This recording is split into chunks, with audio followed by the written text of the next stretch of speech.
Today we are looking at some of Ireland's most notorious criminals. 1. John Shaw. In 1976, Englishmen John Shaw and Geoffrey Evans moved to Ireland after serving time in prison in the UK. They both had long criminal records, but once in Ireland, they planned together how to and attack women.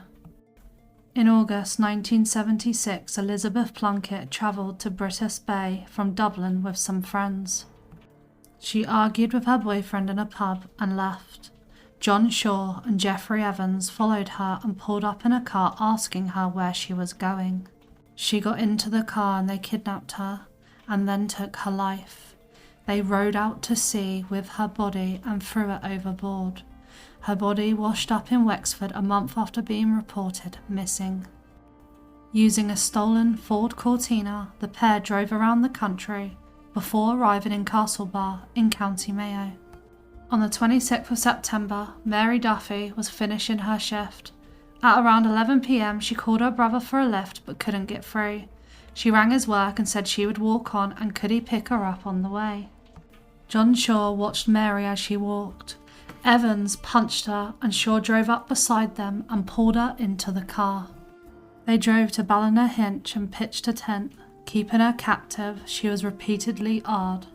Her family had not reported her missing as they assumed she had spent the night in town and gone straight to work. They eventually took her life.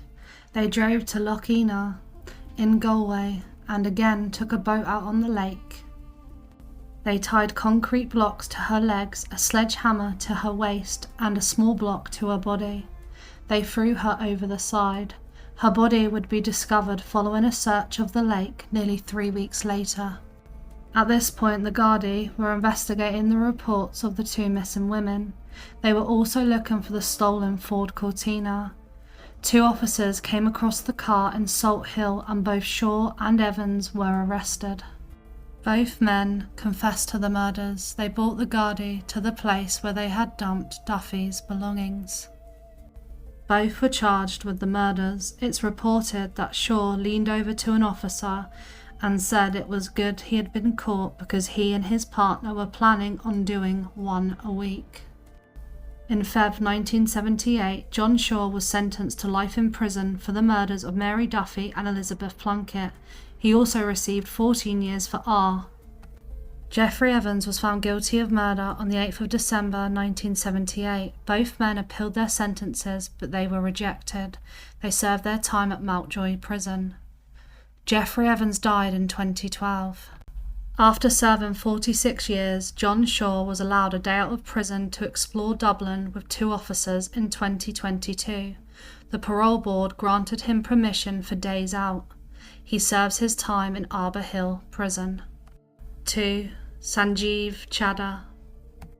In July 2013, Sanjeev Chada took his sons, Owen 10 and Rory 5, from their home in Carlow and drove miles away to County Mayo. He told his wife Kathleen he was taking them bowling. He then took the lives of both of his sons.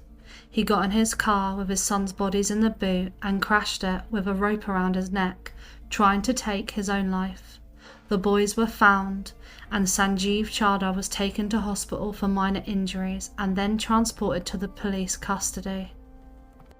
He told officers that he had plotted to kill his entire family days earlier as well as himself, after embezzling €56,000 from a local community centre and gambling it on the stock exchange.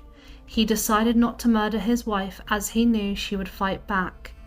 In court, he admitted to taking the lives of his 2 sons, claiming he couldn't let them go through the pain of a broken marriage. He was given 2 life sentences for the murders. He served 12 years of his sentence and then appealed.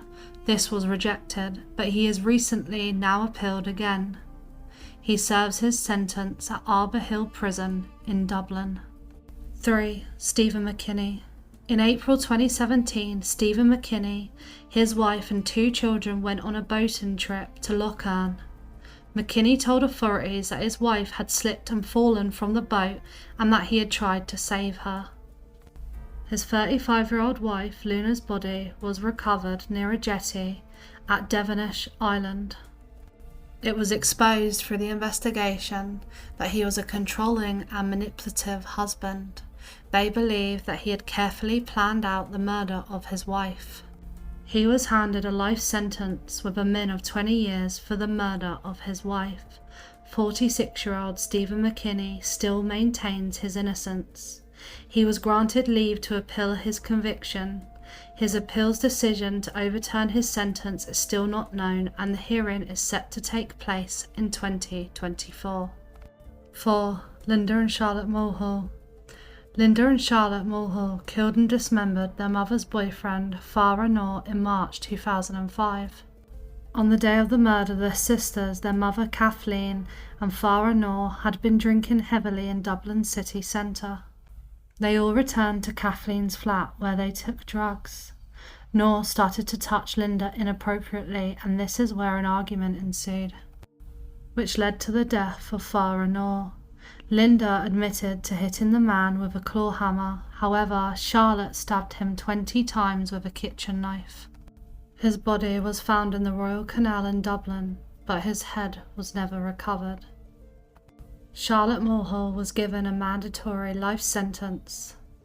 Linda Mulhall was given a 15-year sentence for manslaughter. Both were sent to Mountjoy Prison in Dublin. Linda was released from prison in 2018. Charlotte Mulhall was moved to Limerick Prison, as a photo emerged of her holding a kitchen knife while inside, as well as inappropriate behaviour with a prison officer. She remains in Limerick Prison. 5. Graham Dwyer. Elaine O'Hara went missing on the 22nd of August 2012. In her house, she had left her bag, purse, mobile phone, and security footage showed her leaving her home with a different phone. Elaine was last seen by a jogger. It was later determined that she had gone to a cemetery where her mother was buried. Her car was later found nearby. It was assumed, given her psychological history, she had taken her own life by jumping off nearby cliffs. On the 10th of September 2013, a bag was found in a reservoir near Roundwood in County Wicklow. Inside the bag, they found handcuffs, clothing, a ball gag, restraints, and leg restraints. They conducted several further searches at the scene, and on the 16th of September, they found keys, a leather mask, a knife, an inhaler, and a chain. A Dunn's Store loyalty card, identified as belonging to Elaine O'Hara, was found, and on the 13th of September, Elaine's body was found in Killickey, in the foothills of the Dublin Mountains. During the investigation, police found Elaine was on a website communicating under the name Help Me Learn to someone with the username Architect72. Police linked this account to Graham Dwyer. Evidence came out that architect Graham Dwyer and Elaine O'Hara had embarked on a relationship. Their relationship was very intense throughout 2008. Videos and fragments of emails were retrieved from their laptops. Text messages were found on Nokia phones in the bag. It revealed messages from Dwyer to Elaine stating, "My urge to stab or kill is huge. You have to help me control or satisfy it." He was arrested. He initially denied knowing Elaine. This was disproven by security footage and DNA evidence found in her bed. He later denied murdering her. In April 2022, he appealed his sentence. In March 2023, his appeal was dismissed by the court. He serves his time in Midlands Prison. 6. Marta Herder. Marta Herder was a Polish waitress living in Arklow in Wicklow. She said that a colleague of hers, Kasaba Orsos, had an infatuation with her, calling him her stalker. Marta Herder knew Kasaba could not swim. At 6 a.m. on March 26, 2013, she drove her Volkswagen through crash barriers at the Quays in Arklow. She escaped through the driver's window. but the body of Kasaba was found on a nearby beach later that day. At her trial, it was heard that the handbrake had been applied before the car entered the water, and that the only open window was the driver's, her window. She pleaded not guilty. Herder told Gardy that she didn't feel the same way and that he had spent 2 years following her, phoning her and sending her messages.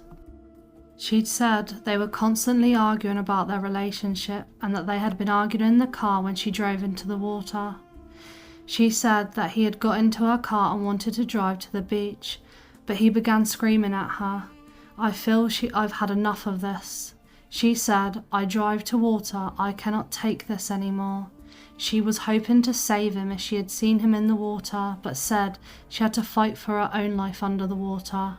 I didn't want to drive there, it was an accident, she exclaimed. She was found guilty of murder.